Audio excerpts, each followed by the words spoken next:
Et dans Parents-Enfants mode d'emploi, aujourd'hui, en ce 6 avril, bonjour Dorothée Gabé. Bonjour Didier. Comment ça va bien ? Ça va bien et vous ? Ça va super bien, moi. Il n'y a pas de souci. Dites-moi tout, Dorothée. Aujourd'hui, on va parler d'un problème récurrent dans toutes les familles. C'est les enfants qui ne veulent pas aller se coucher. Et je pense que mes parents ont dû vachement souffrir à l'époque. J'étais déjà noctambule étant tout petit. Alors, on connaît les enfants. Je vais aller faire pipi, je veux encore une histoire, encore un câlin, j'ai faim, j'ai soif, etc., etc. Est-ce que vous avez des solutions à apporter à nos amis parents qui nous écoutent ? Oui, alors c'est vrai que c'est des situations compliquées. Alors je parle d'expérience avec mes 3 enfants. J'en ai connu des soirées difficiles. Alors j'ai quelques petits conseils à donner. Alors il y a certaines choses qui sont bateaux, mais en même temps, je crois que c'est important de les redire aux parents. Alors il y a peut-être d'abord la première chose de prendre conscience, c'est l'heure du coucher. En fait, en Belgique, on dit voilà, c'est 8 heures, mais c'est quelque chose de culturel et donc il faut se rendre compte que notre enfant n'a pas toujours sommeil au moment où on le met au lit.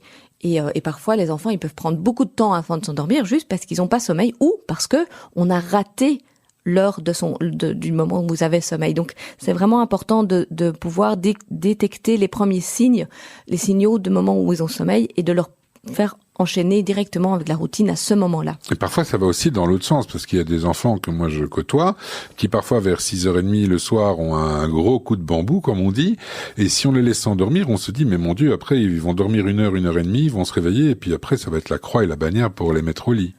Alors ça, c'est des tests aussi. Si on se rend compte que soit ils sont vraiment partis dans leur nuit, alors on décale cette heure de coucher et on les couche plus tôt. Si vraiment on se rend compte que ça va pas, alors effectivement essayer de les relever. Mais ça, on pourra aussi s'en rendre compte chaque jour en fonction de voir s'ils ont des petits yeux, s'ils sont en manque de sommeil ou pas en manque de sommeil. Bien sûr. Est-ce que pour les enfants ça fonctionne pareil ? On dit que les adultes, chez nous les adultes, on parle toujours de biorhythme.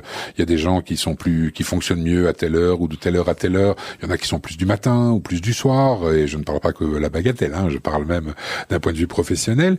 Est-ce que c'est pareil chez les enfants ou bien ça vient que plus tard, ça ? Non, je crois que c'est pareil pour les enfants. Chacun a son rythme. Alors effectivement, par contre, on a des horaires. Les enfants, ils commencent l'école à une certaine heure. Donc, c'est vrai qu'ils ont besoin d'un certain nombre d'heures de sommeil. Il y a des heures recommandées, mais chaque enfant va être un peu différent dans ce sens-là. Donc, c'est vraiment apprendre à connaître son enfant et ses besoins de sommeil. Et un frère et une sœur n'ont pas toujours les mêmes besoins de sommeil. C'est ça que j'allais vous dire. Vous avez 3 enfants. Si vous avez 3 biorhythmes différents, ça devient délicat. D'une part, de le gérer, et d'autre part, de faire comprendre aux 2 autres que le premier va dormir plus tard, etc. C'est pas toujours évident. C'est pas toujours évident, je vous le confirme. Et comment avez-vous fait justement, puisque on a une maman de 3 enfants sous la main, si j'ose dire.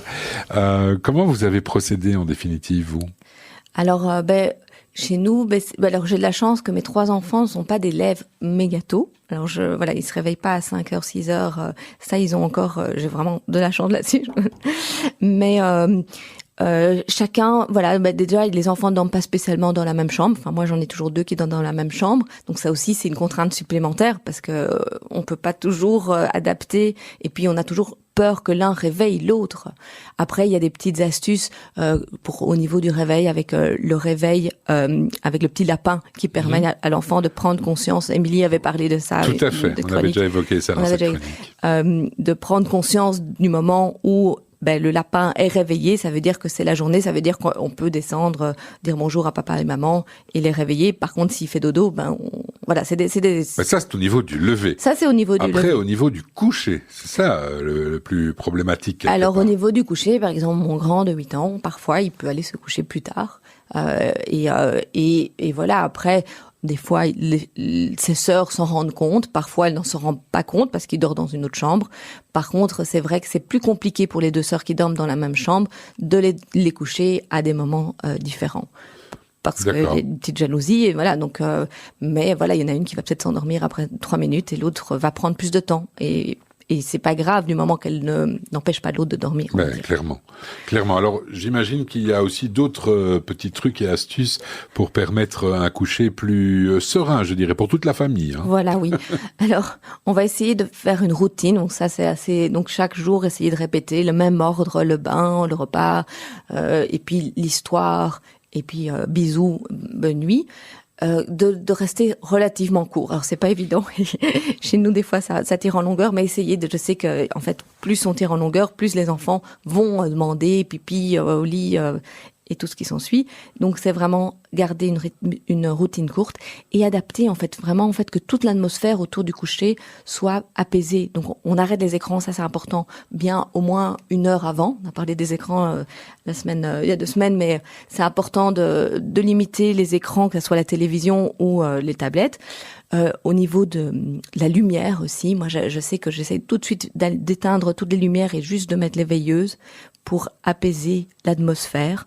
Et même dans le ton qu'on va utiliser, quand on lit l'histoire, on va pas commencer à faire une histoire où il y a plein d'entrain, plein de suspense, mais plutôt même utiliser un ton un peu neutre pour que les enfants aient envie de s'endormir et s'endorment même avec l'histoire parfois. Et il faut faire un peu attention des fois, la lumière de la veilleuse aussi, ça peut générer un peu trop de lumière pour les enfants qui ne vont pas avoir du coup envie de s'endormir. Bien, un autre petit truc ? Oui, alors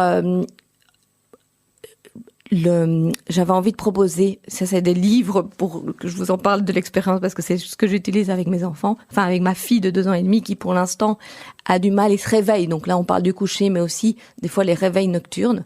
Et donc j'ai 2 petits livres à proposer, c'est La nuit on dort de Jeanne Ashbé qui est un petit livre qui permet à l'enfant après de se projeter et de se dire ah ben oui la nuit je dors toute la nuit dans mon lit, j'ai pas besoin de biberon, je suis un grand et ça marche de temps en temps. Bah oui, et un bien. autre livre qui s'appelle Le lit des parents pour bien faire comprendre pour les enfants qui ont tendance à venir s'incruster dans le lit des parents. Normal en même temps. Donc ça s'appelle Le lit des parents de Christine Naumann-Villemain et c'est aussi une histoire autour d'un ours qui va passer toute sa nuit d'hibernation et qui finalement se rend compte qu'il est quand même bien mieux dans son propre lit. D'accord, et donc c'est ça le message qu'on essaye de véhiculer auprès des tout-petits pour qu'ils prennent conscience que c'est leur chez eux, leur lit et leur chambre probablement. Oui, et donc ça c'est important alors bon, vous savez que moi je suis pas spécialement pour la punition de manière générale, mais vraiment que le lit de l'enfant et la chambre de l'enfant ne soit pas du tout un endroit où on punit justement les enfants. Non, du tout. Parce que sinon, ils vont associer ça, c'est son univers, ça doit rester vraiment cosy.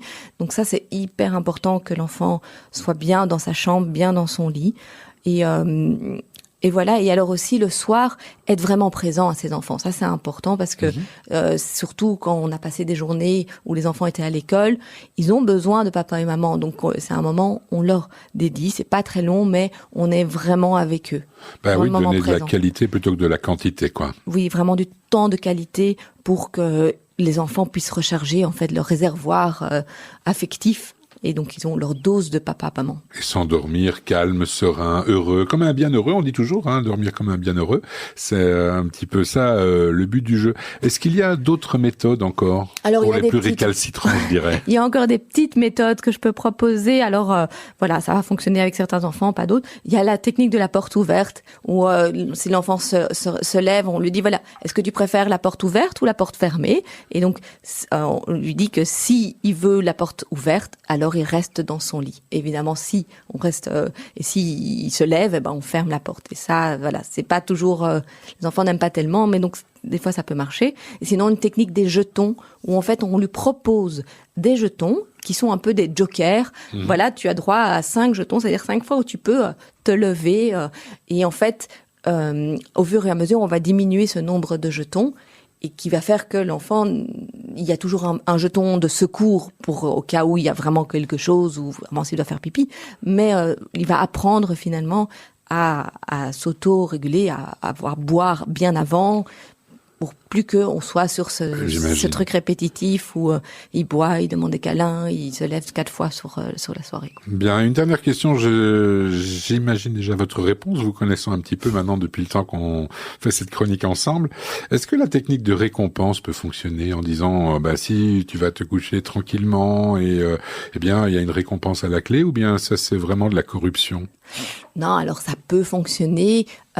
Effectivement, c'est peut-être pas spécialement utile, mais et surtout aussi parfois les enfants oublient si c'est le problème qui était arrivé le soir et donc on leur donne la récompense. Si t'as bien dormi, t'as bien. Le lendemain, ils ont un petit peu oublié ce qui s'est passé la veille. D'accord. Donc c'est plutôt être dans le moment présent où on va mais ça peut fonctionner vraiment la récompense en fonction de certains enfants. on peut quand même l'introduire. C'est un petit peu comme le livre, en fait. Et de féliciter. Moi, je félicite beaucoup ma fille le lendemain quand elle a passé une bonne nuit, pour vraiment que ça s'ancre en elle. Bien sûr. Ça, c'est important, ouais. Eh bien, merci beaucoup pour tous ces précieux conseils. Et je pense qu'il y a beaucoup de parents qui vont essayer dès ce soir, parce que je sais que c'est une bataille, et pas que navale, le soir pour aller dormir. Bon courage. Il y a beaucoup d'autres choses à dire, il y a beaucoup d'autres conseils, mais des fois, il faut aller voir des spécialistes si vraiment ça va pas. Bien sûr, bien évidemment. Merci beaucoup, Dorothée Gabé. On se retrouve dans 15 jours. Avec plaisir, Didier. À tout à l'heure, j'allais dire. À la prochaine.